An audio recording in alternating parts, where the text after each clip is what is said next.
Human beings are terrifying creatures. That is the main moral of No Longer Human. I just sat down to read this 3-volume series, and I just finished it like 5 minutes ago. And this is kind of my raw thoughts about this series. Or, this is going to be my actual entire series review. If you're walking into this series expecting a happily ever after, you're sadly mistaken. Because that is not what you're going to get when you start this series. This incredibly short, 3-volume series depicts a life of our main male character Oba in his downward spiral of society. Let me just show you something, okay?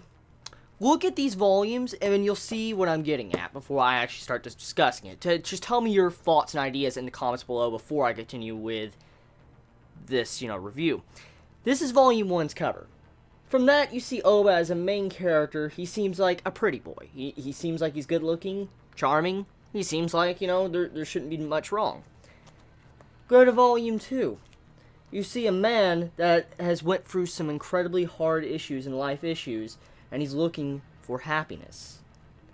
And then with this, you discover a man that is beyond broken and can't go any further. These covers are so in-depth and make you contemplate the meaning of these volumes. So, before you ask, No Longer Human, is it a supernatural series? No. This is by far one of the most realistic takes or perspectives on a human being and how they live their life. That's how realistic this is.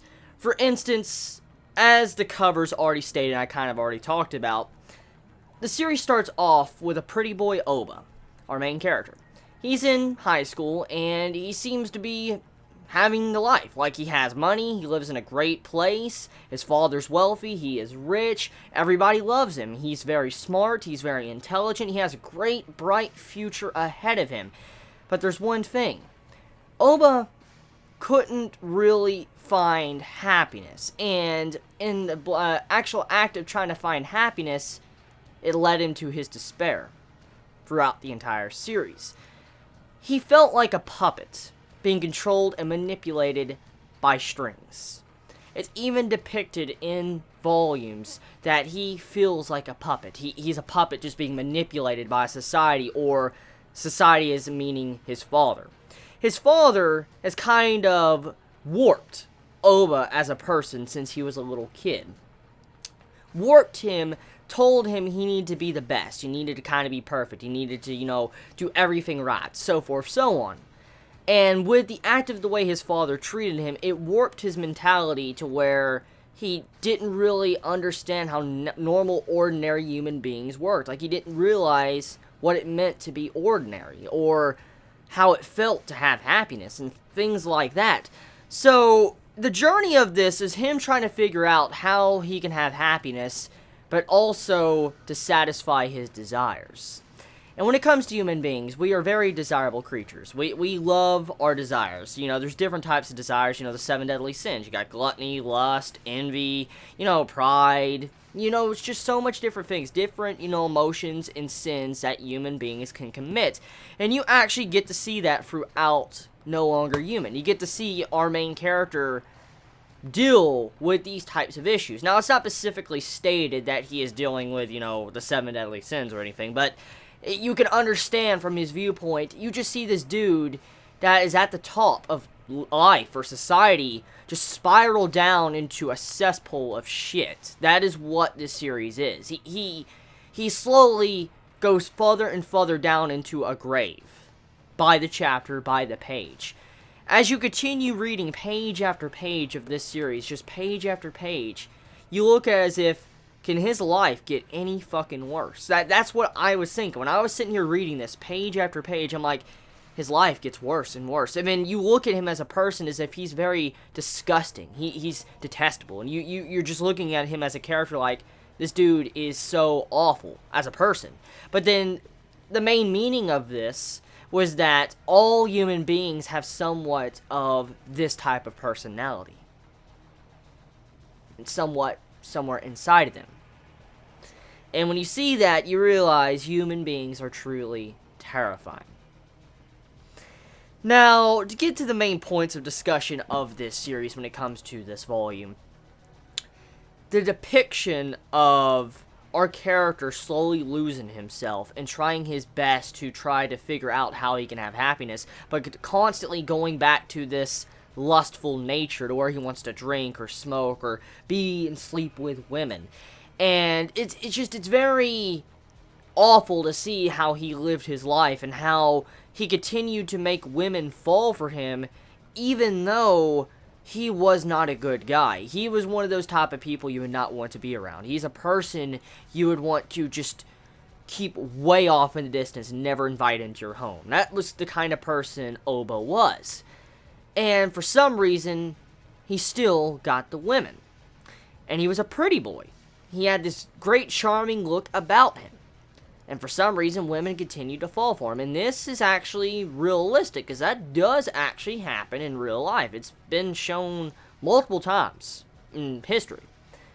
And it's kind of sad, really, how close to home this series can actually hit you, because it just goes to show you the disgusting nature of humanity and how people really do in today's society.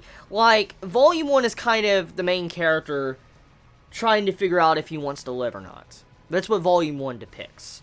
He wants to figure out, does he want to die? Does he want to live? And at the end of Volume 1, he has a double suicide, but he lives, and the person he loved, or didn't love, but, he just met. Love is a very strong word when it comes to him. This person he met, he decided to do a double suicide. She died, he didn't. And from that point onward, he realized he did not want to die. Volume 2 depicts a life of a man that is a sponger. He's a person that leeches off of others. He leeches off of society, he is a good-for-nothing, and no matter what you do or try to set him straight to help him out, he doesn't get set straight. He continues down that bad path.